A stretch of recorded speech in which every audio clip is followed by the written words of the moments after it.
With a waterfall that looks like lava, ocean waves that glow in the night, and trees covered with rainbow-colored bark, the United States is home to a stunning array of surprisingly colorful phenomena. But where are they? What causes the unusual colors? And are there more?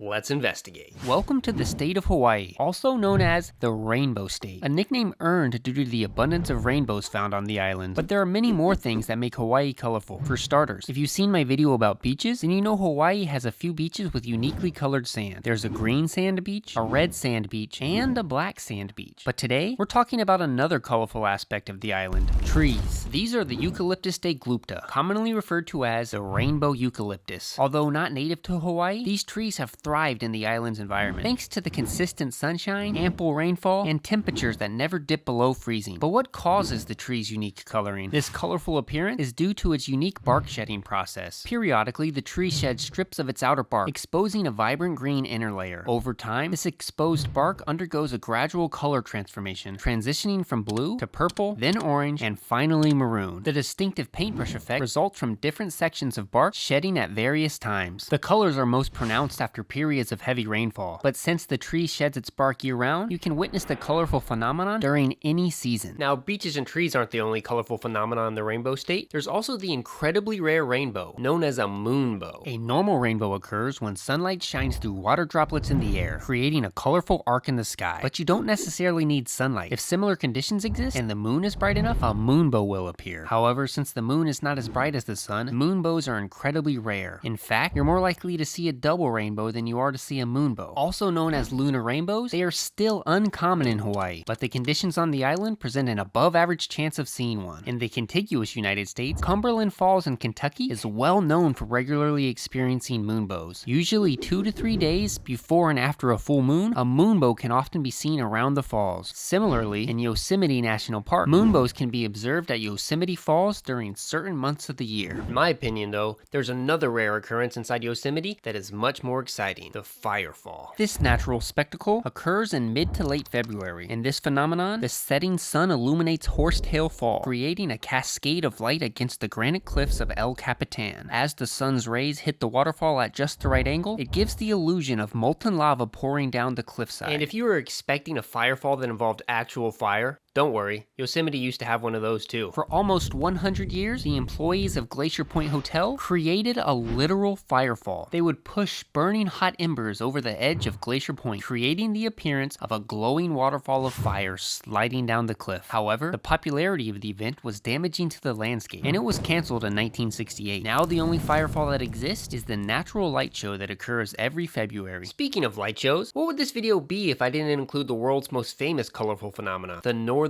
Lights? Also known as the Aurora Borealis, the phenomenon is more commonly associated with far north areas of Canada and Alaska. But during periods of heightened solar activity, the lights can be seen further south in places like Minnesota, or more recently, as far south as central Texas. And if you're wondering what causes the lights, that would be charged particles from the sun known as solar wind interacting with the Earth's magnetic field. When these charged particles collide with gases in the Earth's atmosphere, such as oxygen and nitrogen, they emit light, creating the stunning colors in the sky. The colors produced depend on the type of gas particles involved and the altitude at which the collisions occur. But the Northern Lights aren't the only thing illuminating the night. There's also the bioluminescent red tide. A red tide is the result of a bloom of certain types of algae called dinoflagellates. During the day, these blooms appear as a rustic red color, but at night, they exhibit a mesmerizing bioluminescence. This glow is a defense mechanism used by dinoflagellates to evade predators. As a result, the glow is only visible in areas where the water has been disturbed. If you would like to see a red tide, they commonly occur in places like Florida and Southern California, but despite ongoing research, it remains impossible to accurately predict when a red tide will occur. So if you're interested in seeing brilliant blue water, but you don't necessarily need the bioluminescence, check out Yellowstone's Grand Prismatic Spring. Renowned for its stunning array of colors, the spring features vibrant blues, greens, yellows, oranges, and red. The breathtaking display is caused by heat-loving bacteria and algae that thrive in the varying temperatures of the spring's waters. The center of the spring, which is the hottest part, boasts deep blue hue, while the cooler edges display a rainbow of colors due to the different microbial communities. This natural phenomenon makes Grand Prismatic Spring a visually spectacular and scientifically fascinating landmark. Do you know of any other unbelievably colorful phenomena in the United States? Let me know in the comments below. And for those interested in exploring vibrant sites outside of the US, consider Canada's Spotted Lake. Located just 15 minutes north of Washington State, its colorful pools are formed by high concentrations of minerals. But I'll save that for another time. For now, thanks for watching.